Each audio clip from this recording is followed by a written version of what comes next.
Welcome back, scholars and alumni, to our second week of our Summer Career Series. Thank you so much for joining us again this week. My name is Nicole Wesley, Senior Program Manager of Career Supports at TheDream.Us.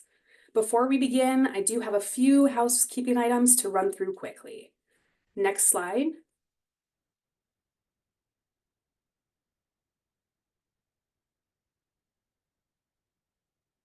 Chris, next slide, please. Thank you. So first, if everyone could introduce themselves in the chat, feel free to share your name, what city you're coming from, what college you're attending, and your LinkedIn URL if you have one. We know that our scholars love connecting with scholars and alumni across the country, so introducing yourself in the chat and including your LinkedIn URL is a simple way to connect with others. While you're doing that, I also want to remind everyone to please mute your microphone during the duration of today's session. There will also be a Q&A at the end, so should you have any questions related to today's topic, please type them in the Q&A feature, not the chat. I'm going to restate that. If you have any questions, please make sure you put them in the Q&A feature and not the chat. And lastly, copies of the slide deck and today's recording will be posted on our YouTube channel within a week's time. Next slide, please.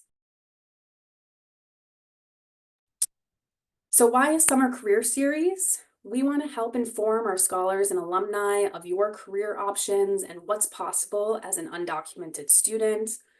Anyone, regardless of immigration status, can be an entrepreneur and pursue entrepreneurial career pathways, including independent contracting and freelancing, which we'll be talking about today, starting a business, and joining a worker cooperative. There's over 823,000 undocumented entrepreneurs in the US who are earning an income, providing for themselves and their families, and having a meaningful career. For more information on entrepreneurship, visit our career success page. Next slide. For all entrepreneurial career paths, know that a social security number or ITIN is needed. ITINs are a powerful tool for those who are not eligible for a social security number.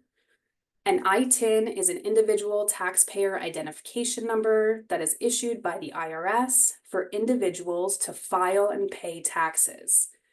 Beyond using an ITIN to file and pay taxes, an ITIN can also be used for things like opening a bank account, applying for an EIN, participating in inclusive paid internships and fellowships that are inclusive to ITIN holders, and pursuing entrepreneurial career opportunities. Please note, an ITIN does not provide legal status, nor does it grant work authorization. And for more information on ITINs, check out our ITIN webpage. Next slide. Lastly, as a reminder, here's a look at the rest of our schedule. For our final week this week, we do have 2 more sessions, which happen today, which will be happening tomorrow and Thursday. All sessions this week start at 5 p.m. Eastern Time. Please adjust to your own time zone. Also, please know that all information shared today is for educational purposes only and should not be considered legal, business, or tax advice. Now I'm going to go ahead and introduce today's guest speaker, Chris Mercado. Chris is the founder and CEO of Grant Answers, a data, strategy, and product consulting firm. Grant Answers has helped technology, nonprofit, and workforce development ventures scale programs nationwide, growing over 6 times in revenue and securing $5 million in grants. Chris has directly served over 2,200 diverse talent to prepare for tech and design careers and secure scholarships and admissions to top colleges and universities across the country. Trusted by the likes of the Wall Street Journal, NBC, Teach for America, and U.S. Chamber of Commerce for features, keynotes, and panels, Chris covers immigration, workforce development, education, entrepreneurship, and tech diversity and inclusion. Chris, thank you so much for joining us today, and please take it from here. Thanks, Nicole, and the entire Dream.Us team for having me. I'm excited to be here. And one of the reasons why I'm super excited to be here is because this week is actually my business anniversary. So it makes a lot of sense that I'll be going over freelancing and independent contracting over the next 2 sessions. I hope you've enjoyed all the previous sessions. I hope to build upon what you've learned from them. And before we begin, like how I usually do events such as this, I might try a few different things. I might deliver content in a slightly different way than what folks are used to. And I like to highlight just a couple of general guidelines on how I would want you to receive and approach the content. So one, context is really, really important. And I want you all to know that I'm someone who grew up undocumented for almost 30 years. And I know how difficult that journey is, and I'm here to impart, some insights and some guidance to help folks along in their journey. Also, this idea of learning, you're going to get a lot of content, but learning is really about what changes in your habits and behaviors occur from the content that you see. So one of my personal goals is that, this leads to you all becoming entrepreneurs, engaging more in independent contracting, business formation. And again, that's a journey that I've gone through, and I'm happy to answer questions at the end. Okay. So I'm going to start off with a math lesson. It's a simple question. And your response to this will guide what the most important parts of our 2 days together really will be like. So if the math problem goes like this, if you make $0, you bring in $0 as an entrepreneur, how much in taxes will you pay? Right? And you don't have to put an answer in the chat, but our content over the next 2 days spreads out between a lot of like tax mechanics and also some business principles, some of which build on what you've learned in previous sessions. And I know I've gotten a few messages before this workshop.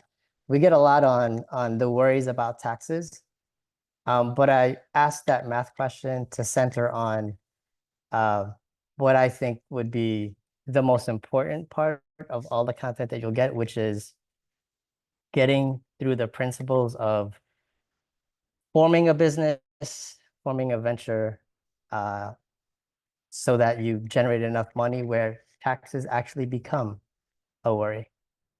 Okay? So we're going to get on with our module. And for part one, we're going to get beyond the legalese and tax talk so that we can get to business. But again, as Nicole alluded to, it is really important to just get the mechanics of the tax system out of the way so that we have the freedom to create businesses, execute on our business ideas. If you want to connect on LinkedIn, feel free to use the QR code and search afterwards.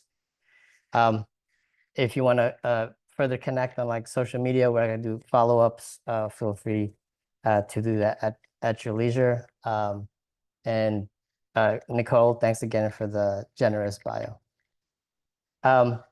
What we're going to do for this particular lesson is we're going to explore explicitly freelancing and independent contracting as a career pathway. We're going to do a little bit of lead in into proposing and like scoping projects. And then down the line, we'll talk about like pricing based on skill set, experience level. So you're going to get the entire gamut in today's session and tomorrow's session as well. So first, just know how powerful immigrant entrepreneurship is. When you think about the startup economy, some of the biggest companies in the world, they've either been created by immigrants or they are the children of immigrants. So one can argue that there's something about the immigrant experience that might make us even better entrepreneurs, more resilient, more savvy entrepreneurs than other demographics.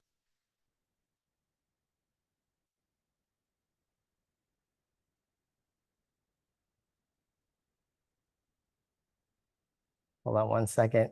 Technical difficulty. Let me backtrack one slide so that we go over IRCA. So part of the legal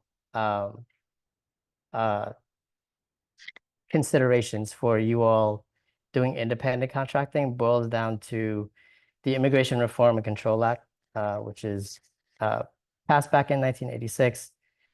And they require employers to verify that like new employees are legally authorized to work through the I-9 system.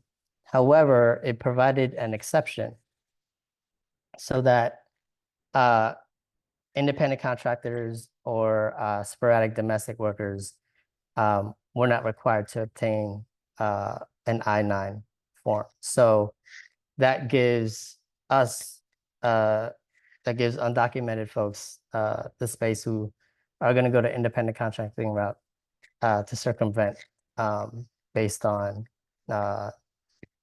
legal policy. The idea of independent contractor really boils down to control. So that's the key word here. And these are the guidelines set forth by the IRS. And if you look in the middle, it makes it really clear. So you're not an independent contractor if the services that you perform can be controlled by an employer, right? So it's who has control of the work. Is it predominantly you, or is it an employer? If it's an employer, then you would be an employee. So to give this contrast, right, an employee would have a continuing relationship with an employer, while an independent contractor, you can have multiple clients at one time, right? As an employee, the tools that you use to do the work, which would involve, let's say, like a laptop or a computer, that office space, that desk, it's provided by an employer.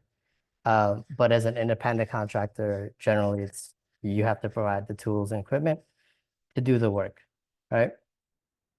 As an independent contractor, and you can shape this a little bit in your favor based on some contracts and negotiating through contracts, memorandums of understanding. But generally, as an IC, you're going to receive all the profits, but you're also going to be held liable for like all losses and debts.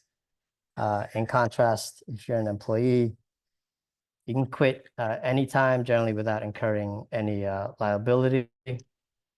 Um, this next point about employees complying with like when and where and how to work, that's something central to that.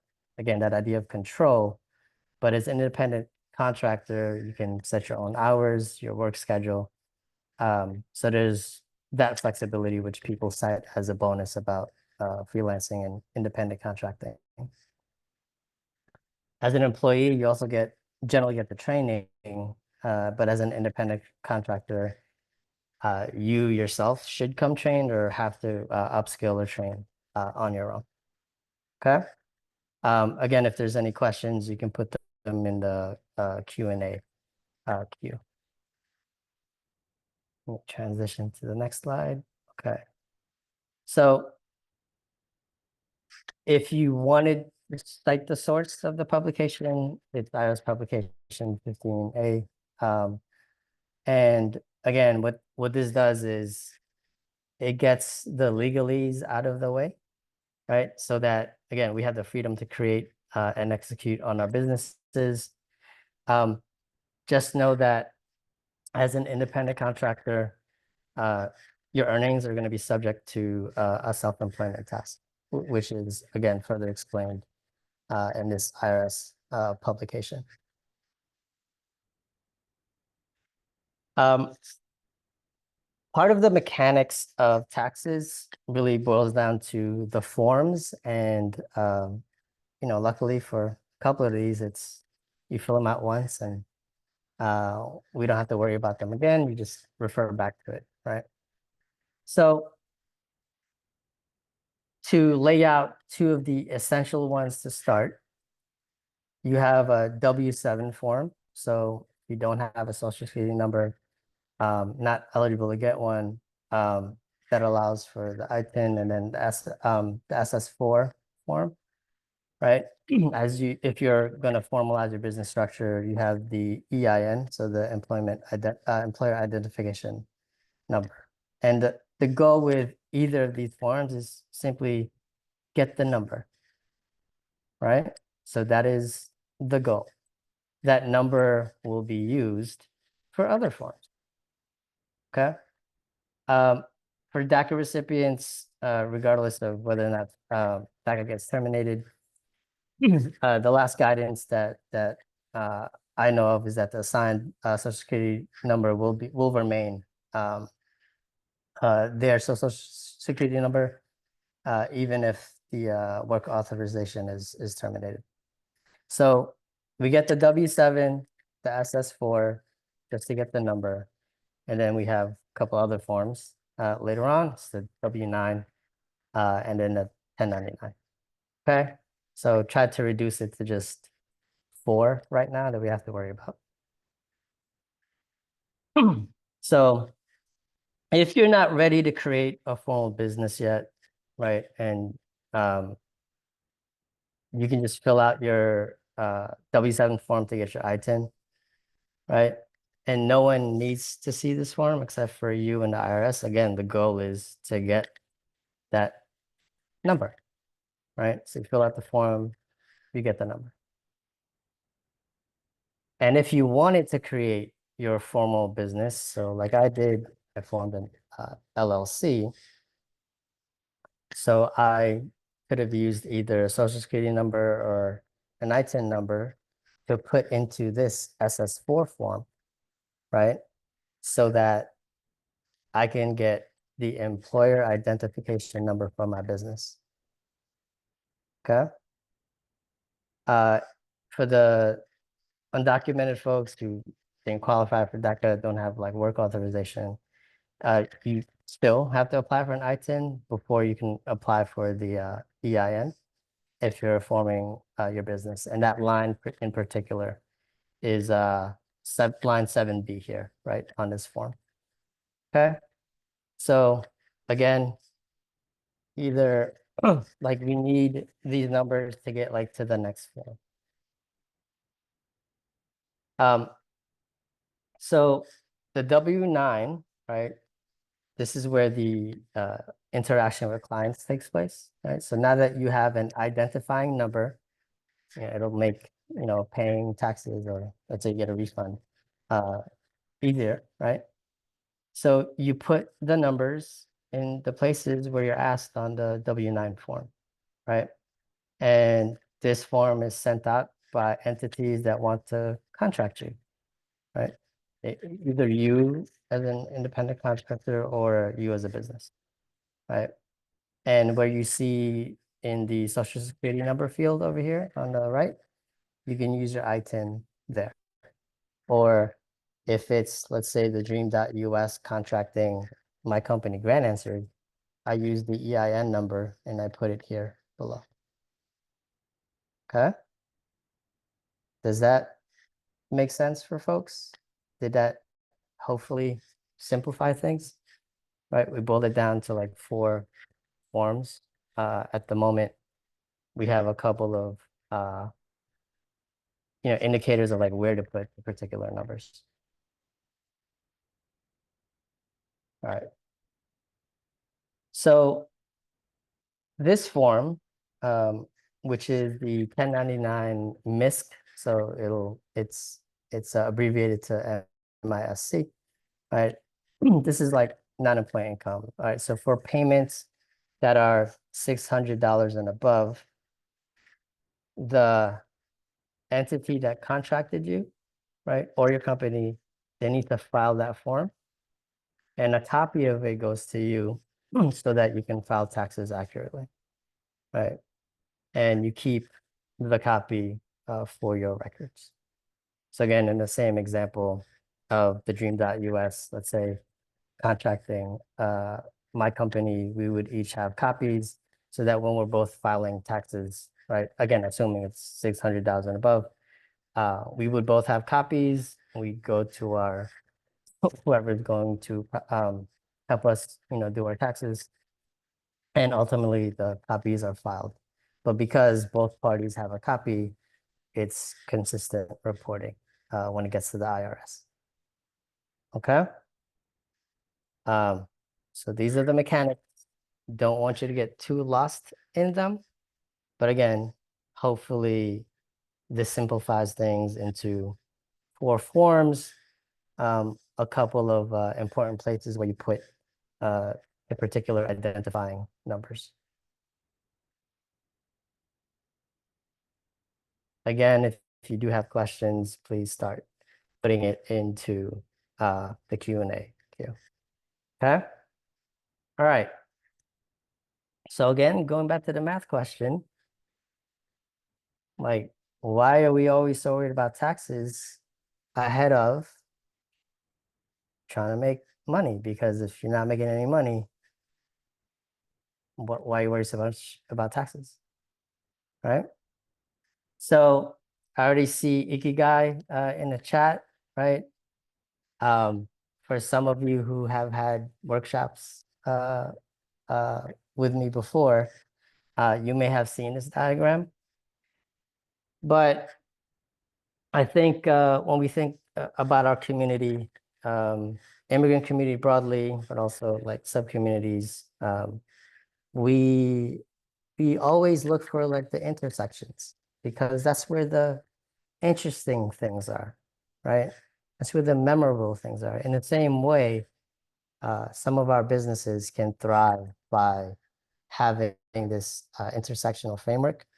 And Ikigai is borrowed from the Japanese, and it really gets at the intersection of what you love,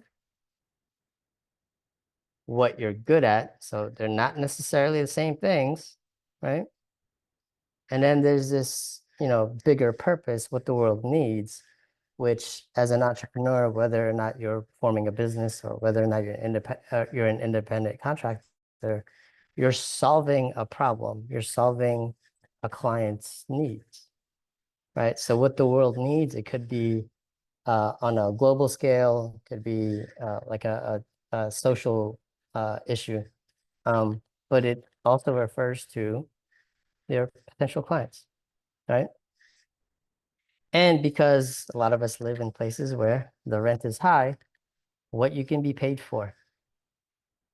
So I am someone who will never give advice, just follow your passion. Because under this framework, that's not enough. If you can find a way to get to that middle intersection where you see the ikigai in green, you find something that you love, maybe you just like it, that's fine too.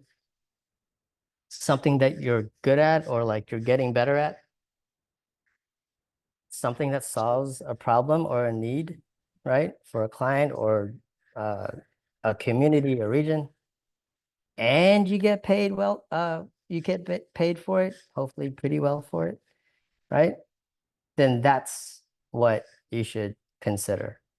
So a lot of that planning ahead of time would be really beneficial, right? Don't over index on what you love in terms of the work that you do. Some of the things that we love can be taxing uh, and burdensome.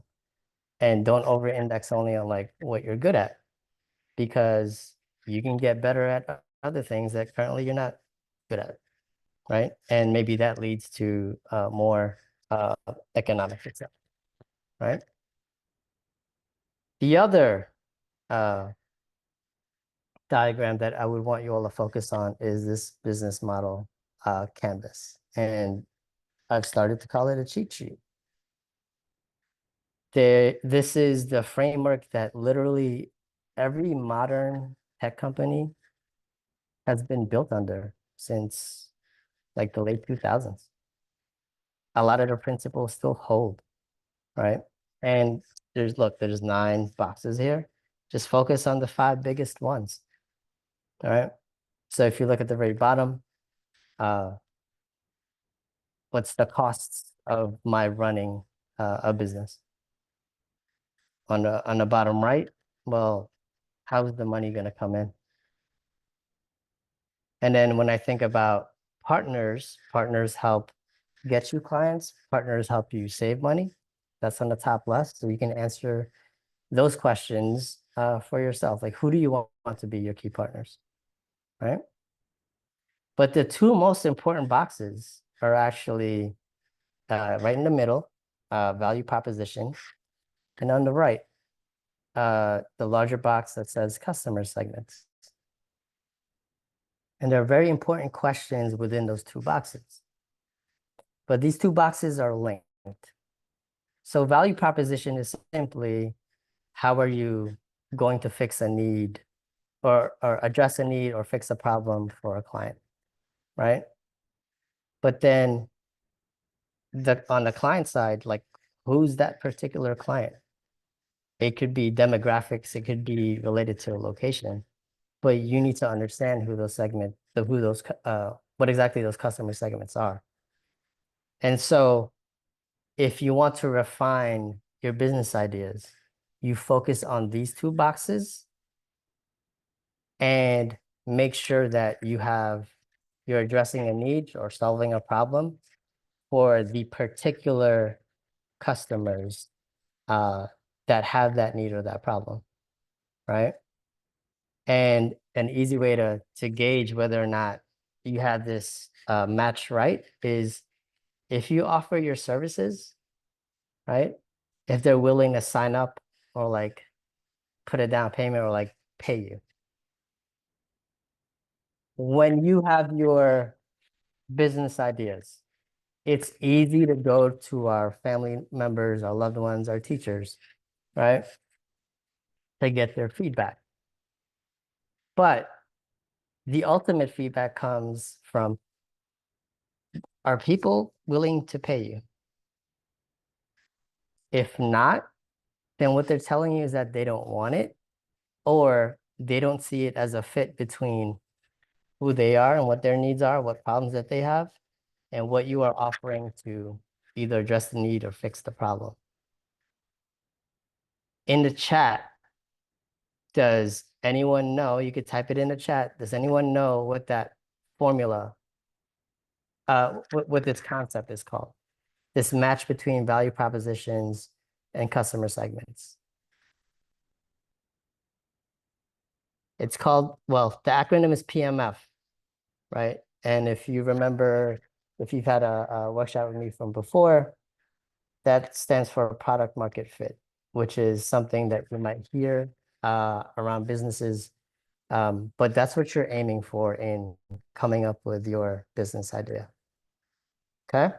Product market fit, PMF, and it boils down to just these two boxes. Cindy, I see you in the chat. Thanks for acknowledging that. If you've heard of it, now hopefully I've been able to simplify it, right?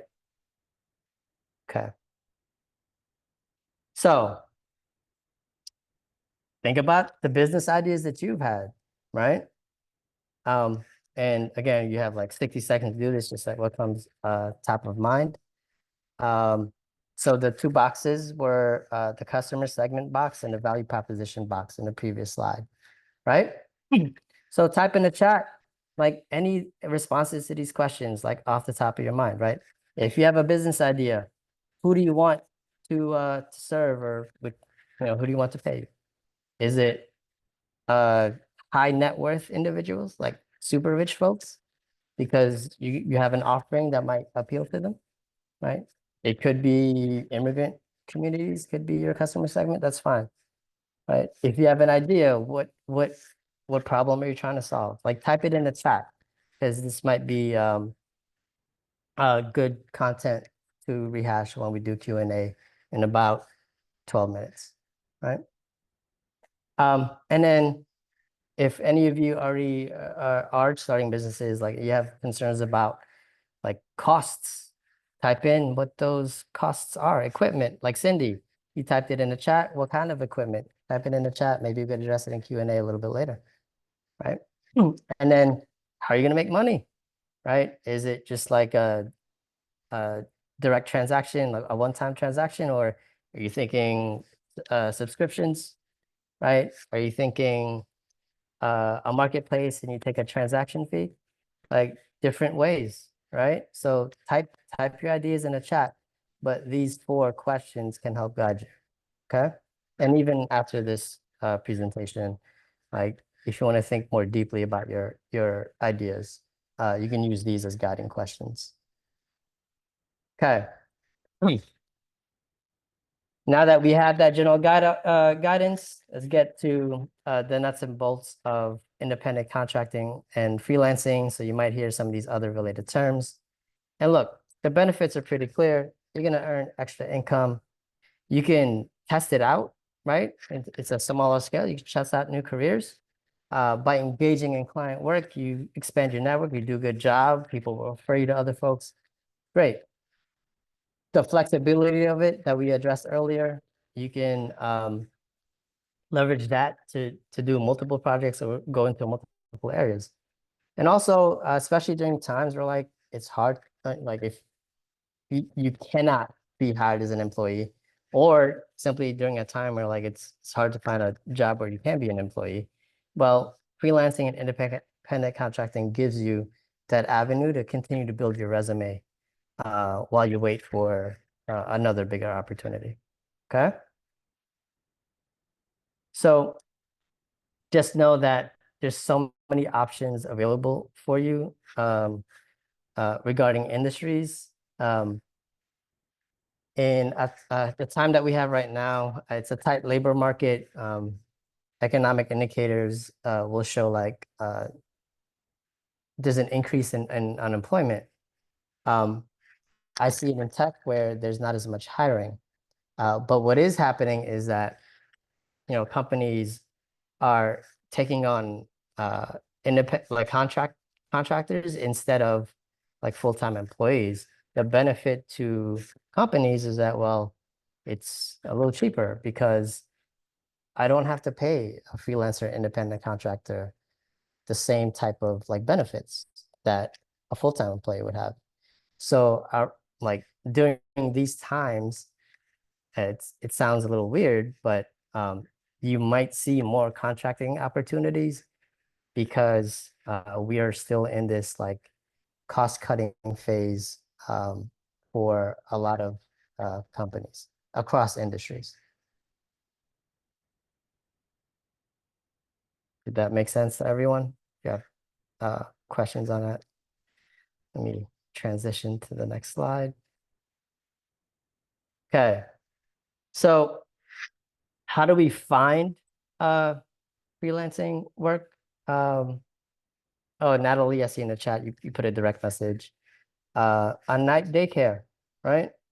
We'd love to hear more about it in the Q&A coming up in about like 10 minutes, right? So again, put some Q&A questions in the queue. But these are the biggest sources of freelance work. So you have the online work platforms. It could be app or you access it through your desktop. So TaskRabbit and Upwork might fit that. Sometimes people find freelance work using staffing agencies. Robert Half is one of the biggest and most well known of these staffing agencies. You have referrals that can happen. Again, it could be through word of mouth, but I've seen a lot of referrals happen via Facebook groups. So if you haven't tried that to secure clients, give that a shot. Okay. And then you have job boards. Sometimes you can filter through and you can use a search term like 1099 and you will find opportunities that fit. Again, when we did the 1099 MISC form, right? Well, if that's in the job description, then you already know that that might be an avenue for you as an independent contractor. So a bigger spread of freelancing work platforms. If you've used any of these, please type it in the chat. If you use TaskRabbit or Upwork or Fiverr, those are three of like the more popular ones in this list, but please type it in the chat if you've used any of these. If you've used one that's not noted here, we'd love to hear about it, so please type that in the chat. Okay, so an example of how pricing works in some of these platforms, right? You get a 10% fee rate for Upwork, for example, and then there might be a contract initiation fee. But then there's other pricing tiers where you can, do $20 a month as a subscriber, and you get more tools as a freelancer from a platform like Upwork, right? So they themselves are diversifying their revenue streams. If you go to staffing agencies, right, they help you find your temp jobs or contract work. They reach out to you, right? So you can do this by searching staffing agencies within your city, but caveat, yeah, often require work authorization. Okay. Networking. So question to you all, do you let your your personal and professional networks know that you're available for work, that you're looking to take on clients, right? We're here as allies, you have friends, share it out. Let others help you, right? It makes the lift easier and, people care about you and your ventures, all the ideas that you have. We want you to succeed. So let us know how we can help. And this is a light touch way to help, right? So if you let us know kind of work that you're available for, you make it easy for us to like share out to our networks, then it's the most efficient way to get the word out. All right. You can also, if you have existing clients, you can remind them to refer you to some of their friends who might need your services. Right. So use your existing clients to connect you to new customers. The third point here is, some of you are very savvy on social media. Feel free to leverage that, reach your audience. I think the important point here is if you know who your audience is, you should know where that type of audience tends to be regarding the social media landscape. Like, are they more likely to be on TikTok versus IG versus Facebook, right? And then You can scour through your area regionally. There's nothing that can substitute like in-person interactions. So if you find some networking opportunities in your area, uh, get out there, meet some people, let them know what you do, direct them to uh, your website or like a contact page. Okay. And then one other way to search through these is through job boards. So you could do this on Glassdoor or Craigslist, or sometimes I use LinkedIn's job feature, right? And if you set up your filters correctly, set up email alerts on LinkedIn, you could type in 1099, and then you'll come up with job descriptions that says that it's a contract role. Okay. Again, we're getting to Q&A soon. Uh, Start putting your questions in the Q&A, and we'll get to it in about like 5 minutes. As I referenced on the LinkedIn, I go to the jobs tab, right? You can type in your role, particular skill that you might have. You can filter by location, right? If you want to click the all filters tag, you can scroll down and select contract, and that'll help you isolate ones where you could try for. Okay? Type in new if you didn't know you could do that on LinkedIn. Type in the word new in the chat. Right. So one example that I pulled up here was there was an engagement coordinator, right? And you see in the quick description, it said contract. So I'd looked into it, right? It was in LA. But same methods that I just showed you all, that's how I found this opportunity. Okay. Um, I saw a content coordinator one, right? Um, Same methods. This one had an easy apply button so that if you already had your profile set up, it would make it easy for you to apply for this role. Okay. So, and we're gonna wrap up this part one pretty soon, so we get the Q&A.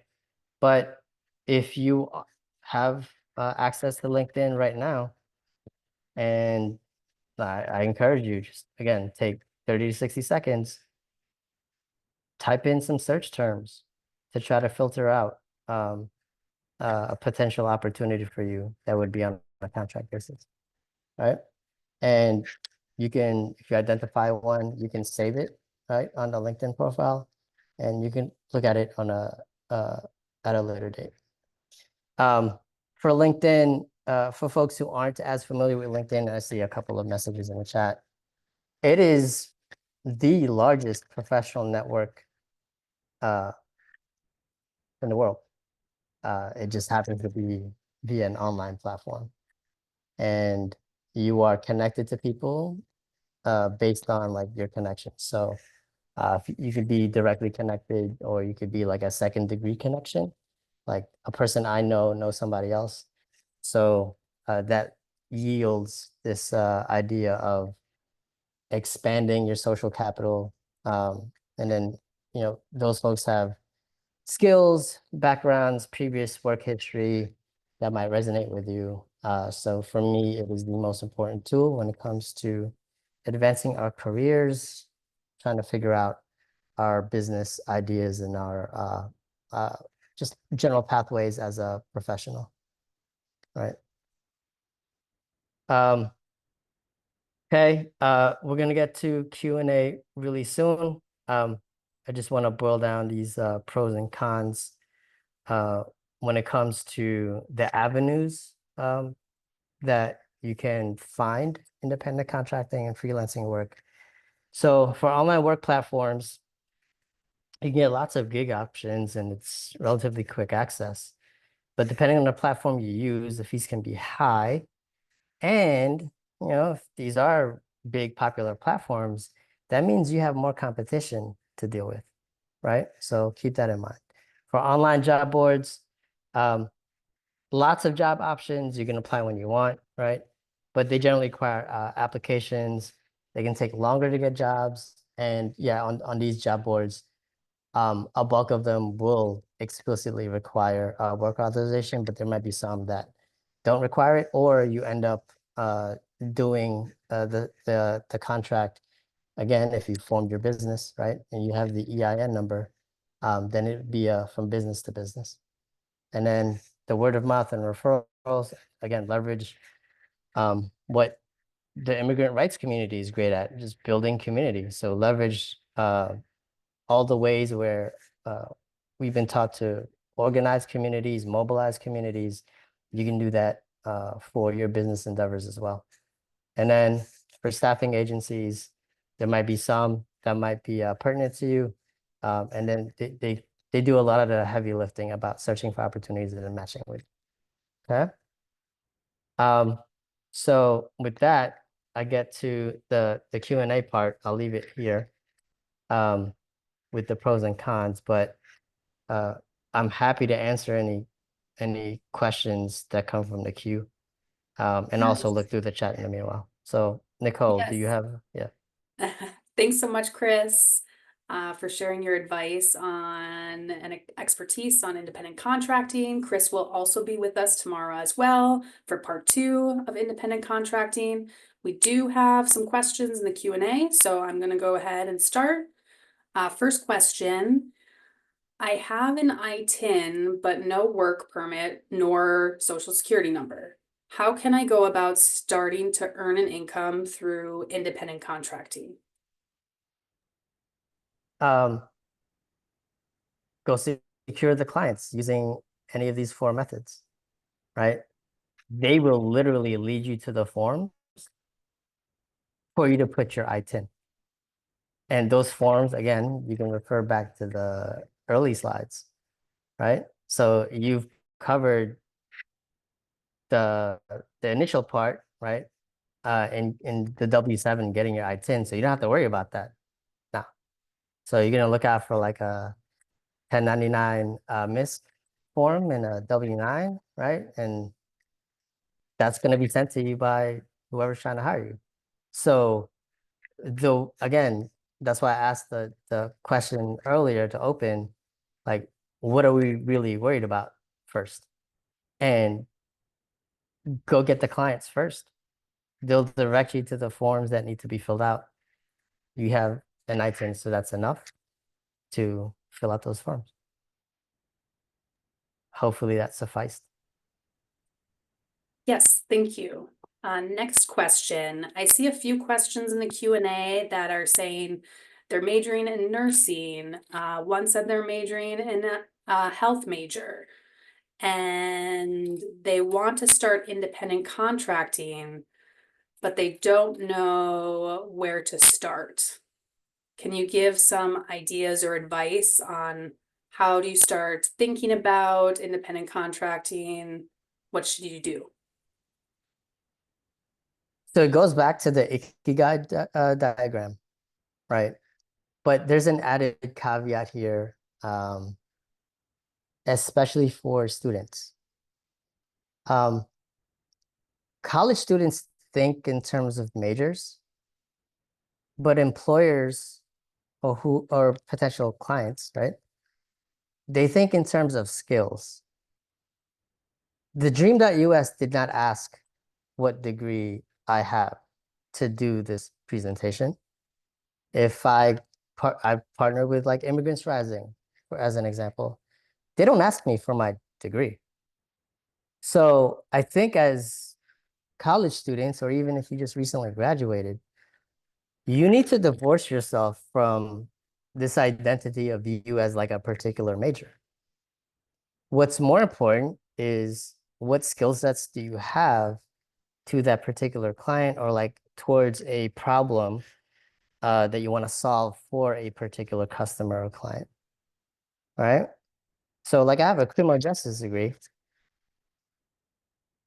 If I think of my in just terms of majors, then it sounds like I'm not using my degree. But when I went to grad study, a lot of the skill sets that I developed was like research and writing enormous amounts of papers. And those skill sets allow me to do the work that a lot of my clients ask me to do. And I think, again, this is one of the approaches that I have that's different. Like your major, like doesn't matter unless you have this like very specific track. So like if you're going to be a doctor, then ultimately you have to go to med school. But you don't have to major in biology as an undergrad, right? To go to med school. So you didn't even have to align perfectly then, right? But if you remove yourselves from those like very direct pathways, uh, people want to know the skills that you have to fix their problems, to serve their needs, not your majors. Thanks, Chris, for reminding some of us that majors and careers don't always have to be linear. They can be nonlinear as well. Next question. I just applied for an ITIN. What do I need to do next to become an independent contractor? And I'm going to add to that, Chris, if you don't mind sharing with us your first time you secured a client as an independent contractor. How'd you find them? What did you do? Um, okay, so just the quick answer is you become an independent contractor when someone wants to contract you. So go get that client who wants to pay for the services or tools, products that you have to offer. That is the key. And then again, those clients will lead you to the forms where you have to put in an ITIN. For me, I did a free presentation and someone liked it and they wanted me to do that same or similar presentation at a nonprofit that they ran. So my first check was a $1,000 check, right? Now, technically, it wouldn't be as an independent contractor because I had formed my business already, right? So it was a business to business transaction. But the process would have been the same if I didn't have, if I hadn't formed my business. I went out, I did a free presentation, I did a good job. It resonated with someone. That person came up to me afterwards, uh, a little bit of communication, and then we ironed out, okay, $1,000 to do a presentation that related to college access. So it it feels, and again, there's a reason why I was hoping that this presentation, tomorrow's presentation, are literally timed in the same week where I felt like a lot of you feel now. Like, what do I do? Like, I don't know. There's no one in my family who's an entrepreneur. And it was a little bit of Google research. I wish I had a presentation kind of like this to help me out, right? To point me in the right direction, because I have to sift through pages on Google. But I know that there's apprehension because you haven't done it before. But I want you all to know that one, you all are like talented enough to either one, set it up right the first time, or two, even if it wasn't set it up, if your business idea wasn't set up right the first time, you all are talented enough to figure it out later on. Like I made $0 the first 4 months because I didn't know what the hell I was doing. Right. All I wanted to do is like, let me just form it because I had no other choice. The papers weren't coming. People found out I didn't have a green card. So how am I going to survive? Right. And what I'm really telling you all, and I'm delivering this in a very strong way, is because I want to empower you to move even though you are unsure. Just because you are not sure doesn't mean you cannot move forward. And then there's a belief that we want you to have. It's not just belief, by the way. You have supports like this. You have orgs like TheDream.Us that provide supports.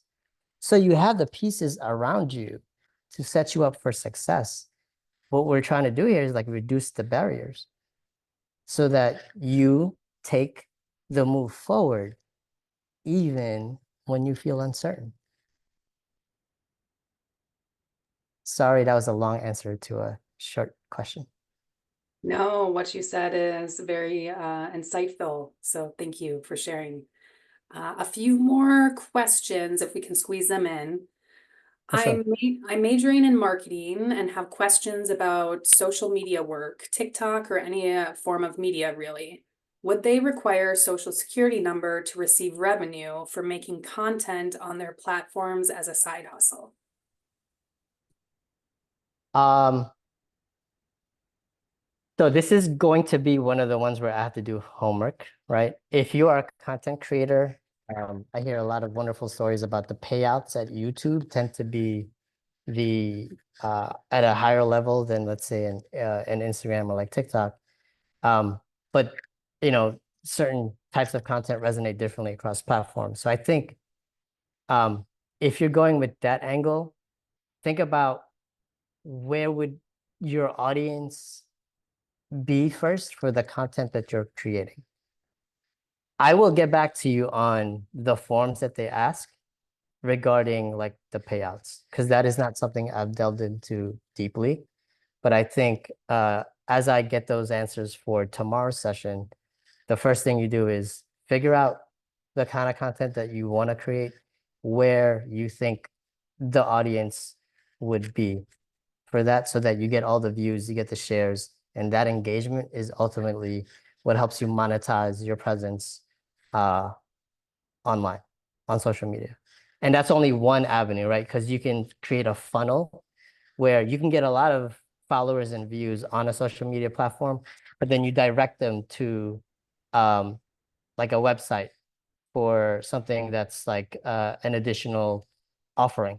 And that way you're not entirely dependent on, let's say, a check from YouTube that pays you directly for the content. It can be one stream, but it makes sense to diversify your streams a little bit. Thank you. So Maria answered in the chat, it depends on it depends on the platform and the company. That's why I want to do a little bit of research on specific ones. Next question. If I find a client to work with, should I provide them with a Form W-9 and a 1099 miscellaneous form? Additionally, would I need to share an invoice and contract with them based on the type of work?